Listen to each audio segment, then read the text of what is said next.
Hi there, it's Nicole McGurk with this week's From Start to Finish video brought to you by 2peasinabucket.com.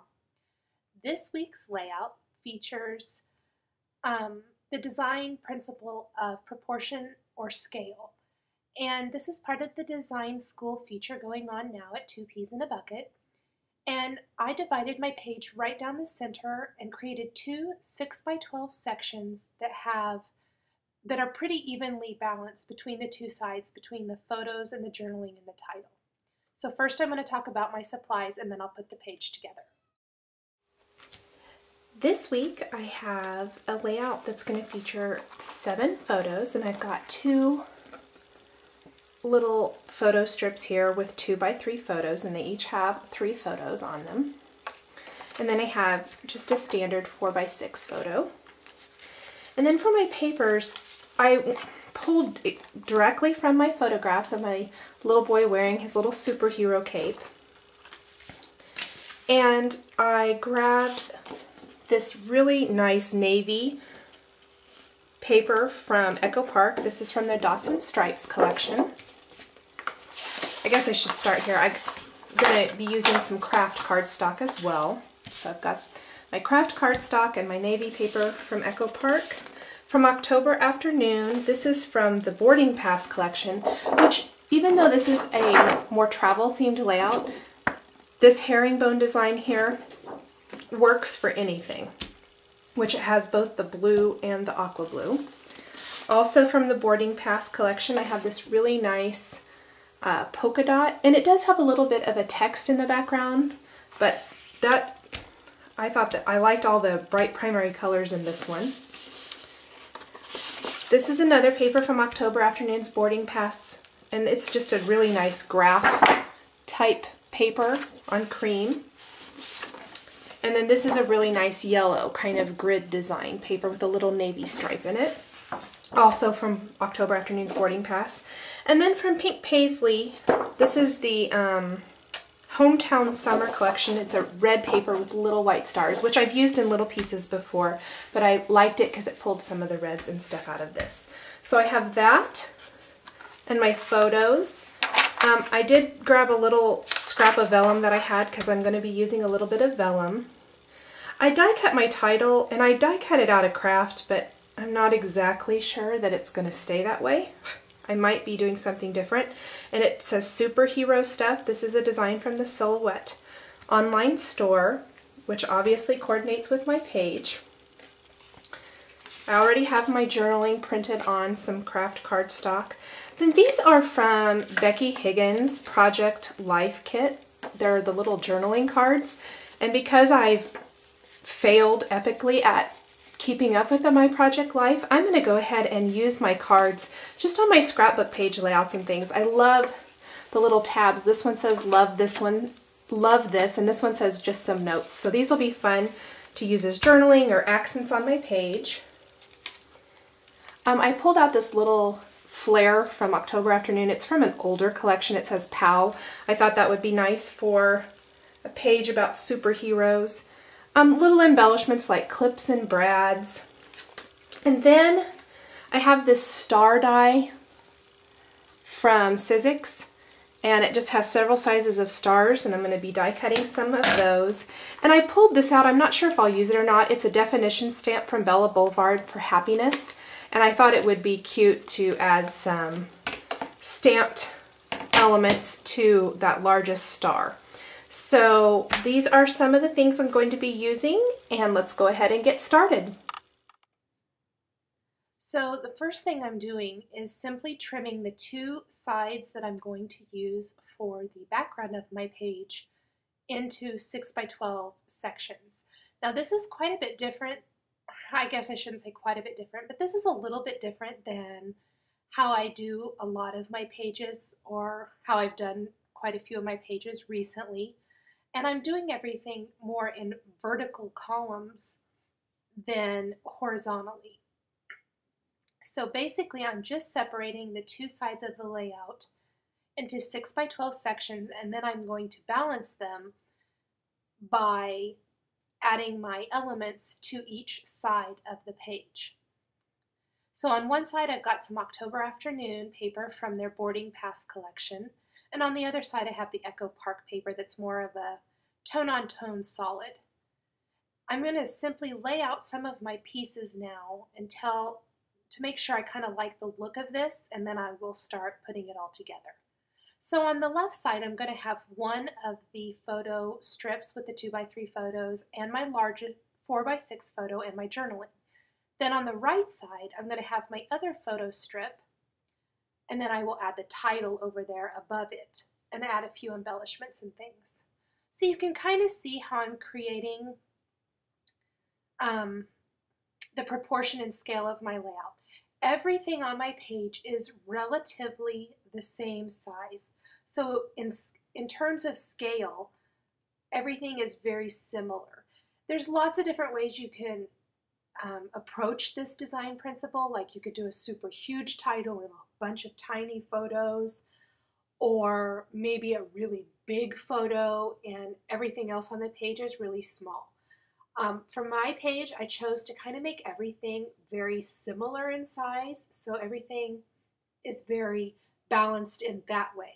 You can also achieve that balanced look with the other types of or suggestions that I said before. It just all depends on the look that you're going for. So I'm going to divide the two sides of the page with a strip of paper there. That's another sheet of paper from the October Afternoon Boarding Pass collection. And then this cute little star paper is from Cosmo Cricut or Pink Paisley, one of those. I just trimmed a little strip of it and I'm going to tuck it there underneath those photos. It adds a pop of color to that side of the page, especially where that side is a little bit more photo heavy, I would say, and it just adds a little bit more interest. Where the journaling is printed on the craft cardstock, it needs a little something over there to make a pop of color. So I have enough pre-cut now that I'm going to go ahead and start putting my page together, and I'm simply going to adhere these two 6x12 sheets to a cardstock base, and I'm just using some craft cardstock for the base of my page. I'll do the same thing with this navy Echo Park stripe paper. These papers are really nice if you need something more of in a solid look, but you don't necessarily want a solid paper. So I tend to gravitate more towards pattern paper, but I still need something that grounds my page a little bit more, so I try to go for a lot of tone-on-tone types of paper. Adhere my 4x6 photo, and then I'll go ahead and adhere my journaling, and I'm just going to tuck it underneath my photo. I'm going to tuck the bottom edge of my journaling underneath the top edge of the big photo, and then I'll place my excuse me, photo strip. I'm sorry, I'm suffering from some terrible allergies this fall, and so my voice is kind of bad. I apologize. I'm going to stick that little red star strip there at the top of the craft, and then I will place my little photo strip on top of that. So I'm just doing that now so I could get it nice and even. And I just like that little pop of color it adds. Plus, those stars kind of are featured throughout the page. I originally, at the beginning of the video, I talked about using the star die, which I did use, but I didn't use it as much as I thought I was going to. I only used one star die cut on my page, on the finished page, because there are stars featured throughout the rest of the page with that star paper and the little stars in the die cut title. I'm going to tuck one of those little Project Life journaling cards underneath that top photo strip. This is a great way to use those. If you are like me and you got Project Life and maybe weren't very successful with it, even though I had really high hopes for it, and I'm hoping for sure next year to do a much better job. But I have a lot of those journaling cards left over that I haven't used and I won't use since we're so far into the year now. And so You can use those on any of your scrapbook pages or layouts. And I'm using them here not so much for journaling cards, but for little tabs because they have such cute little sayings on them that go for any type of page or layout. The love this and the just some notes. You could use those for anything. And so I just use them for tabs on this page. Again, using one on the left side and one on the right kind of gives you nice proportion. It evens out the page. So I added that strip down the center, and I'm just going to add a little adhesive, and I'm adding some thin red twill ribbon. I believe this is paper tray ink ribbon. You could use anything. I just wanted something relatively flat and simple. Where this is a boy page, I didn't really want ribbon that was real ruffly or girlish looking. So I went with something that was very plain and simple, but still adds that nice texture that I was looking for.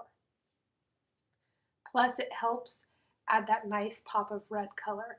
Now I trimmed mine halfway down. I added adhesive and I just kind of left that as is, and I'm going to do the same thing here on the other side, but leave a long tail so that I could fold that ribbon over.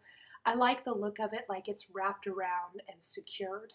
So I'm securing each end with the tiny attacher. It's a great way to secure your ribbon. And then I'm just folding my ribbon over, and I'm going to sew a little button on there and add some brads.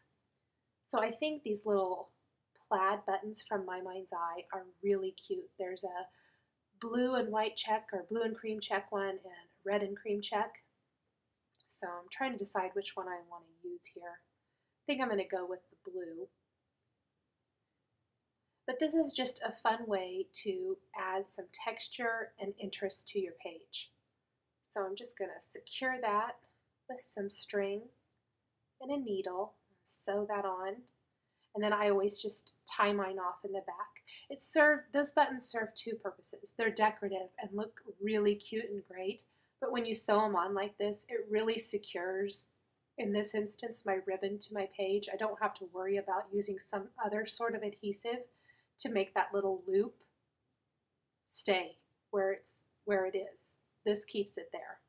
I'm using the paper piercing tool here by Tim Holtz to make a pretty good size hole. I have a brad from Stampin' Up! It's a cream brad with a little star on it. Again with the star motif, I guess.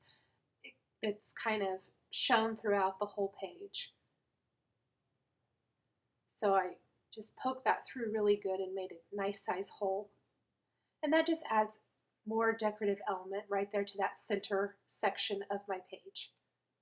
When I do a page where I have two sides like this, I like to kind of break them up with a centerpiece like that. Even when I'm doing a horizontal page, you've probably noticed that I do that a lot. I think it's pleasing to the eye. This is a little border sticker from October Afternoon, and I'm just tucking that underneath on the right side of the page. And I flip my page around upside down. Sometimes when I'm working, I do this just because I think it gives me a better perspective. So there it is, right side up. I'm going to take my craft cardstock now and I'm going to punch a little border using that postage edge punch. I love this punch. I think it's very versatile. It's one of those border punches that I use a lot, along with like a scallop. So both of those are very, very much often used in my craft room. Then I'm just going to trim that down a little bit so that I can tuck it. I'm going to flip my page around again. I added that little strip of red paper underneath my photo strip, and I'm going to add this little craft piece too.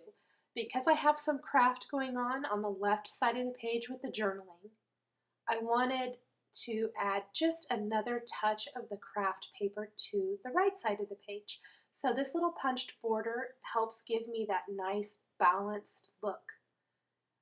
I know I have the craft in the title, but I felt like it just needed to be balanced. It kind of gives you that visual triangle effect, if you will, where the journaling is on the left side and then your eye naturally goes up to your title, which is in craft, and then moves down underneath the photo strip where there's some more craft pieces. So it just kind of helps your eye move throughout the page.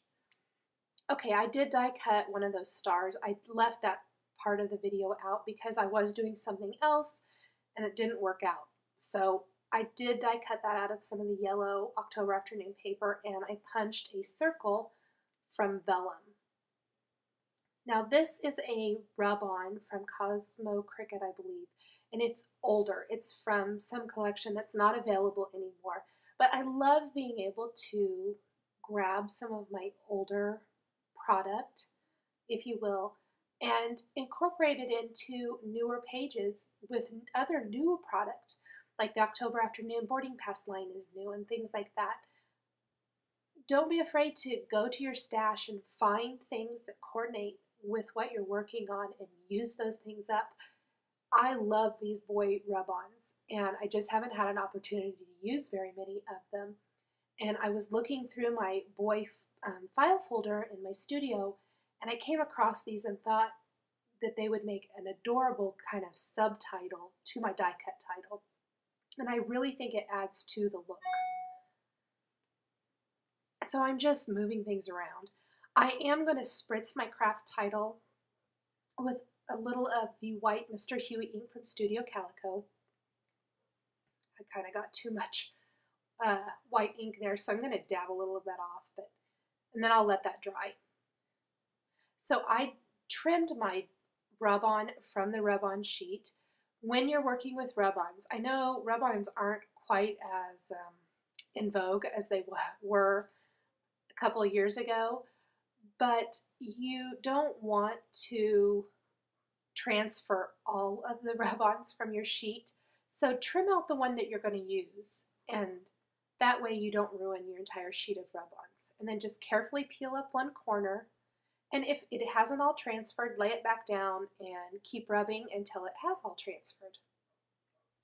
So I don't use rub-ons very much anymore, but I found these and I thought that they were just perfect for this.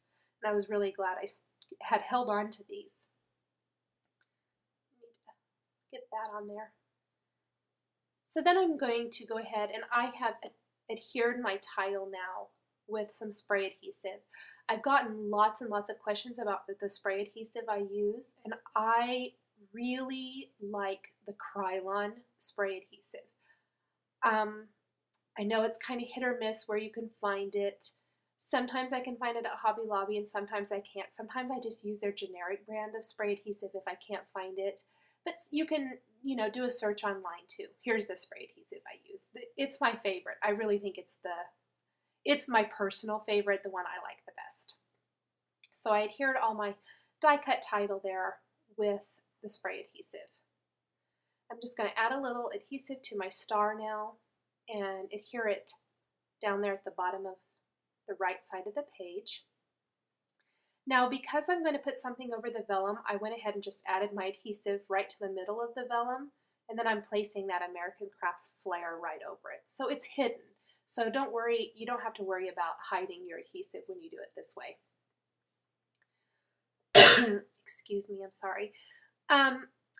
This little star border sticker is from October Afternoon, the Rocket Age collection, which is a really great collection if you've got boys, or I just love this collection. I think it's perfect. And I'm going to place it there at the top of this photo collage on the left side of the page. As I finished the right side, I thought the left side looked a little bit plain, so this adds just a little bit more embellishment and color to the left side of the page. Then I'm going to go ahead and add a label sticker from October Afternoon, this little clip from Stampin' Up. And the label sticker from October Afternoon, I stamped the date, of course, on, and then I'll tuck it up there at the top. I always like to add my date. And then I added a couple more brads and a button there at the top of that center strip.